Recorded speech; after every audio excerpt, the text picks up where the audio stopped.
আপনারা দেখছেন নিউজ 108 ছাব্বিদের সাথে ছাব্বিদের পাশে। রাত 8টার ভাবনাচনা খবর নিয়ে আমি চলে এসেছি সৌরভ। আমাদের মধ্যে আমরা পেয়ে গেছি আজকে একজন বিশেষ অতিথিকে, যিনি হচ্ছেন বিশ্বসেরা ইন্টারন্যাশনাল অ্যাওয়ার্ড প্রাপ্ত একজন ডায়ালগ বাজ, মিস্টার রন দাস। তো মিস্টার দাস, প্রথমেই আমাদের চ্যানেলে আপনাকে ওয়েলকাম জানাই। Thank you. আগে বলুন, এখানে এসে আপনার কেমন লাগছে? দেখুন, বলতে গেলে আগে আমি কোনো চ্যানেলে যাইনি, আমাকে 108 কোটি চ্যানেল থেকে আমাকে ডেকেছিল। তো এটাই হচ্ছে আমার ফার্স্ট টাইম কোনো একটা চ্যানেলে আসা। তো আপনাদের নিউজ 108-এ আমি এসেছি আজকে। তো আপনি এবার কেমন কোশ্চেন করছেন, রহ কোশ্চেন নাকি একটু ফানি নাকি জন মেশানো, সেটাও একটা ডিপেন্ড করে। তো যতক্ষণ না সেইটা বুঝতে পারছি ততক্ষণ তো বলতে পারছি না কেমন লাগে। আর 1 ঘন্টার এপিসোড যদি না কাটে তাহলে আমি কী করে বলবো এখন কেমন লাগে। দেখা যাক। আপনি ফিল করুন। শোন, এসিটা একটু বাড়িয়ে দাও তো, আর নেমে যাচ্ছেন। ঠিক আছে। তো আপনারা দেখতেই পাচ্ছেন এসিতে বসে স্যার কিরকম ভেবে যাচ্ছেন। তো স্যারের সম্পর্কে আমরা একটু কথা বলে নিই। ইনি হচ্ছেন বিশ্বসেরা ইন্টারন্যাশনাল অ্যাওয়ার্ড প্রাপ্ত একজন ব্লগার, যিনি যার চ্যানেলে আপনি কিনা পাবেন। সকালে ঘুম থেকে ওঠা থেকে শুরু করে রাত্রে ঘুমোতে যাওয়া পর্যন্ত মানুষ যা কিছু করে সব, food blogging, daily lifestyle, funny video, cinema প্রভৃতি। একটা জিনিস আপনি পারেন না, যে এটা করেন, উনি যেটা করেন, মানে উনি যখন বাথরুমে থাকে না, মানে আপনি যখন বাথরুমে স্নান করবেন, সেটাই বলুন আর কি। আচ্ছা স্যার, আমরা আমার মেন পয়েন্টে চলে আসি। আমার প্রথম প্রশ্ন, আপনি কত বছর ধরে ফুড ব্লগিং করছেন? দেখুন, ফুড ব্লগিংটা বলতে গেলে আমার বংশ পরম্পরা ধরে চলছে। তো সেই ফুড ব্লগিংটা আমার ঠাকুরদা থেকে শুরু হয়েছে। এখন অবধি আমি এটা নিয়ে 163 বছর রানে।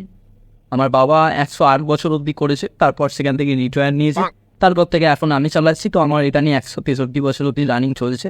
ইন ফিউচারেতে এবার আরও আমার বংশ পরম্পরা ধরে চলবে। তো দেখা যাক কত বছর চলে। আপনি কতগুলো দেশে ফুড কভার করেছেন? হ্যাঁ, ফুড কভার বলতে গেলে আমি ধরুন A ফর আমেরিকা থেকে শুরু করে Z ফর জিম্বাবুয়ে প্রত্যেকটা দেশের ফুড কভার করেছি, কোনোটা কিন্তু আমি বাদ দিই। ঠিক আছে। তো কোন খাবারটা আপনার বেশি ভালো লাগে? দেখুন, খাবার যদি ভালো লাগার কথা বলেই থাকেন তাহলে বলতে হবে অনেক কটাই খাবার আছে। যেমন ধরুন আমি প্রথমে থাইল্যান্ড থেকে শুরু করতে চাই। থাইল্যান্ডের যেমন কুমিরের মাংস, তারপরে ধরুন কোরিয়ান যে রোলটি খাবের, সেটা নিয়ে 300,000 লাই আর কি। মাছের ডিম তো এখানেও পাওয়া যায়, বাট ওখানের মাছের ডিমটা একটু আলাদা রকম। সাপের ডিম আছে, হ্যাঁ, তারপর ড্যাঙাচি ভাজা আছে, হরিণের দুধ আছে, অনেক কিছু মিলিয়ে আর কি পাওয়া যাবে। তো এগুলোর মধ্যে অনেক কিছু থাকতে পারে, সেগুলো সবই আমার মোটামুটি ভালো লেগেছে। তার মধ্যে এবার যদি ইন্ডিয়ান কিছু যদি বলতে চান তাহলে তো চা টোস্ট। রোস্ট বলতে আমার মনে পড়লো, হ্যাঁ, আপনার চ্যানেলে আমরা অনেক রোস্ট দেখেছি। তো এখানেই আমার পরের প্রশ্ন, আপনি এখনো পর্যন্ত কতজনকে চিকেন রোস্ট করেছেন? দেখুন, রোস্ট করেছি বলতে গেলে আমার যত সম্ভব মনে পড়ছে, আমি আগের ভিডিওতে যে রোস্টিংটা করেছিলাম সেটা নিয়ে 63খানা রোস্ট হয়েছিল। মানে রোস্ট 63খানা, 63 নম্বর রোস্ট হয়েছিল সেটা। এবার চেষ্টা করবো সেটা আস্তে আস্তে আরও এগোনোর, আরও ইমপ্রুভ করার, যেটা সেটা আস্তে আস্তে 108-এ পৌঁছায়, তারপর আরেকটু বাড়বে। দেখা যাক কী হয়। আচ্ছা, আপনি যে এত মানুষকে রোস্ট করেছেন তার পিছনে কারণটা কি? দেখুন, রোস্ট করার পেছনে কারণ যদি বলতেই হয় তাহলে তো আমি বলবো যে একটা ফান, একটা এন্টারটেনমেন্ট, এগুলো সব কিছুই লেগে থাকে। এবার তার সাথে একটা জিনিস যেটা মেইন ইম্পর্টেন্ট, সেটা হচ্ছে রোস্ট যখন আমরা করি বা আমরা যখন খাই, বলতে গেলে আমাদের সবসময় তো খাবার খেয়ে পেট ভরে, কিন্তু মাঝে মাঝে এমন কিছু খাবার থাকে যেগুলো হয়তো খাওয়া যায় না, আমাদেরকে সেই দিয়ে মন ভরাতে হয়। তো সেই জন্য রোস্ট করার সময় মাঝে মাঝে তো খাওয়া দাওয়া হয়, তাতে এই চাটনটাও দরকার পড়ে। তো এটাই আমার কাছে এনজয়মেন্ট একটা। আপনি ফুড ব্লগিং এর জন্য অনেক দেশ, মহাদেশ, পাদদেশ ঘুরেছেন।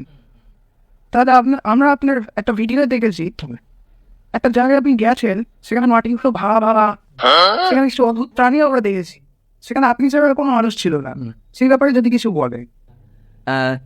আপনি যেটা কথাটা বলছেন সেটা সম্ভবত সালটা 1991। আমি তখন থাকছিলাম গুজরাট। আমি তখন মানে ট্রাভেল করছি গুজরাটে। তো গুজরাটে হঠাৎ আমাকে ফোন এসলো ইসরো থেকে আমার ফোন করেছে। তো হঠাৎ আমাকে বলা হলো যে কালকের মধ্যে আর্জেন্ট তোমাকে চলে আসতে হবে, তো এখানে আসতে হবে। আমি বললাম কী আছে? না, বললো কিছু একটা কাজ আছে। তো আমি সেটা বুঝতে পারলাম না। তো তার পরের দিনকের মধ্যেই আমি একদম রেডি হয়ে চলে গেছি। তো তারপর গিয়ে দেখলাম যে আমাকে একটা মহাকাশযানে করে চাঁদে পাঠিয়ে দেওয়া হলো। তো আমাকে মহাকাশযানে করে চাঁদে পাঠিয়ে দেওয়া হয়েছে। তো আমি সেজন্য চাঁদে গেছিলাম, তখন চাঁদে ল্যান্ড করলাম সম্ভবত বাজে 12টা 12:30 রাত্রি।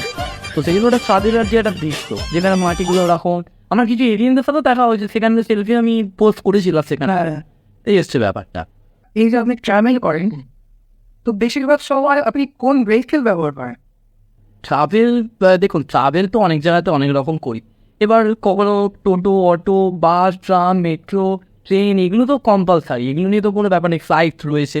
এবার তার সাথে একটা যেটা ব্যাপার, আমি তো এত বড় একটা ইন্টারন্যাশনাল অ্যাওয়ার্ডপ্রাপ্ত একটা মানে ব্লগার যে ট্রাভেল সবই করি, তার জন্য আমার একটা বিশেষ ছাড় বা অ্যাডভান্টেজ আমি যেটা পেয়েছি, তো সেই অ্যাডভান্টেজটা হচ্ছে আমি যে দেশে যাই না কেন, মানে প্রত্যেকটা দেশের প্রেসিডেন্ট বলুন কি মিনিস্টার বলুন, যে কজন রয়েছে, হ্যাঁ, আমাকে প্রত্যেকটা কান্ট্রি থেকে একটা করে চার্টার প্রোভাইড করে।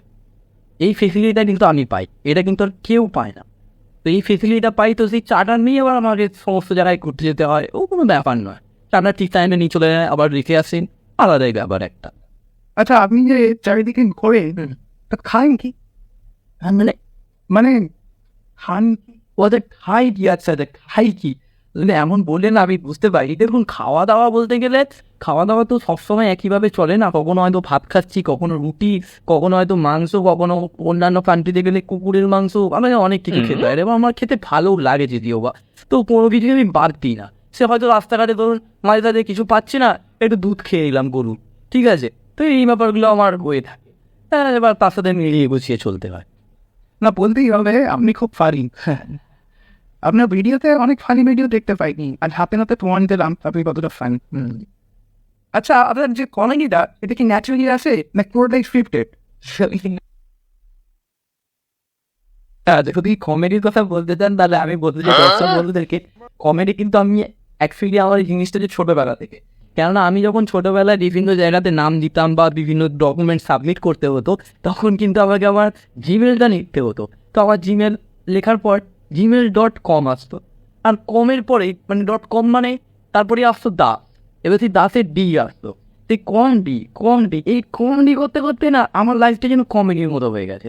আর বাড়িতে এত লোক, এত বই, ফুটবল, সেই মানে সেলিব্রেশন করার মতো ব্যাপার আর কি যাকে বলে, তো সেখান থেকেই কমেডি লেগে আছে আমার রক্তে। আপনি যে ভিডিও করেন, আপনি কার থেকে ইন্সপায়ার্ড? দেখুন, ভিডিও করার যদি কথাই বলছি, তো ভিডিও ইন্সপায়ার আমি অনেকজনের থেকে। এবার তার মধ্যে কিছু খারাপ মানুষও রয়েছে, কিছু ভালো মানুষও রয়েছে। তো খারাপ মানুষের মধ্যে থেকে তাদের থেকে আমি খারাপ জিনিসগুলো শিখেছি, সেটা নিয়ে একদিকে ভালো। আবার তেমন যদি বলতে হয় যে ভালো জিনিসও শিখেছি, সেটা আরেক দিক দিয়ে ভালো। যেমন আমি যদি বলতে চাই খারাপ দিক দিয়ে ভালো শিখেছি, যেটা যে আমাদের সৃজিতদার কাছ থেকে, আলাদাই লেভেলের মানুষ। তারপরে যদি বলতে চাই ভালো জিনিস, তাহলে আমি আমাদের বলতে পারি আমাদের বাপ যাকে বলে সিনেমা, ঠিক আছে, সিনেমা। তারপরে আছে বস্তির ছেলে পচা, আদার্স আরও অনেকে রয়েছে, ট্রাভেলের থেকে রয়েছে, ট্রাভেল ছেড়ে ফুড ব্লগিং, অনেকের থেকে ইন্সপায়ার, অনেক জনের থেকে আর কি আমি পেয়েছি। আপনি যে ভিডিওতে কিছু স্ল্যাং ল্যাঙ্গুয়েজ ইউজ করেন, সেগুলো আপনার আত্মীয় স্বজন, পাড়া প্রতিবেশীরা কিছু বলে না? দেখুন, স্ল্যাং ল্যাঙ্গুয়েজটা ইউজ আমি যে করি, আপনি একটা জিনিস মাথায় রাখবেন, আমি কিন্তু ফুড ব্লগার, ট্রাভেলার, কমেডিয়ান, তার সাথে কিন্তু মোটিভেশনাল স্পিকার। আমি কিন্তু মোটিভেশনাল স্পিকার, এটা মাথায় রাখতে হবে।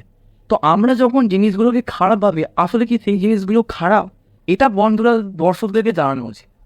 আজকে যদি আমি তাকে একটা কথার কথা বলি, ও মানুষের বাচ্চা, তাহলে কি খারাপ বোঝায়? বোঝায় না। আজকে যদি বলি কুকুরের বাচ্চা, খারাপ বোঝায়? বোঝাবে না। আমি যদি বলি, তাহলে হয়তো খারাপ লাগতে পারে। কেন খারাপ লাগবে? সেটাও তো একটা প্রশ্ন। আমরা তো তাকে চিনি। যদি বলতাম তাহলে জিনিসটা খারাপ বোঝাতে পারতাম। যেহেতু বলছি যেটা বাচ্চাকে বলেছে, যেমন পিকলেট আমরা বলে থাকি, তো এই জিনিসগুলোকে বুঝতে হবে ভালো করে, তাই না? ও, আন্ডারস্ট্যান্ড। আমরা একটা জিনিস মিস করে যাচ্ছিলাম।